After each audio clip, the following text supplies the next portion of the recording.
The Mediterranean Sea, licking the shore of the Italian island of Lampedusa. For this fisherman, it represents his whole life. But for those who try to navigate it, the sea can be dangerous. A couple of days ago, these two fishermen rescued a group of refugees. They were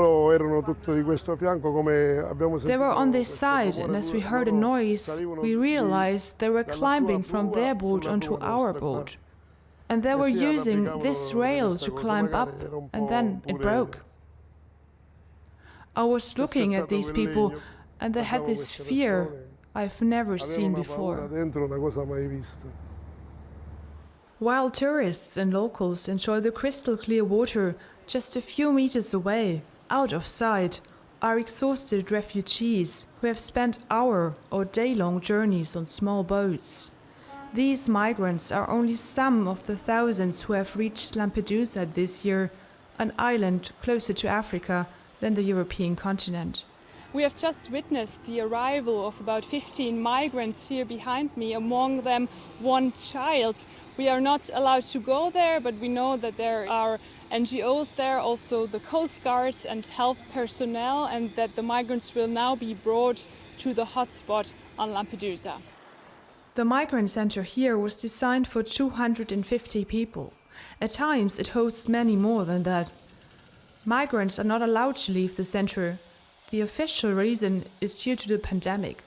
We are also not allowed to enter, so we speak with Abdeslam through the fence. He only arrived from Tunisia a few days ago. We left with 14 people, 2 women and 2 minors.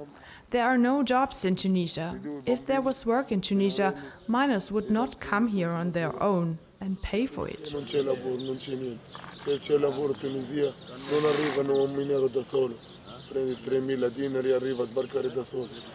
Since 2014, more than 20,000 people have died trying to cross the Mediterranean, but experts say it's likely to be more.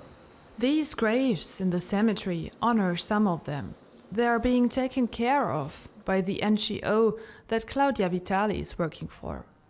We meet her at the Porta d'Europa Memorial, the gateway to Europe. Another place to remember those who died at sea. Vitali says Europe should at least give people the chance to enter the EU safely. The main problem is that there are no legal pathways for these people. They have no ways to migrate, to travel. It just creates an emergency-type system with an emergency-type approach. An emergency-type approach that could mean fishermen like Vincenzo Partinico have to rescue those in distress at sea. He says that this small island needs more help. They are people. They should be treated well. This is something big. Many countries are involved, all of Europe. If they talk to each other, I think they can deal with it better.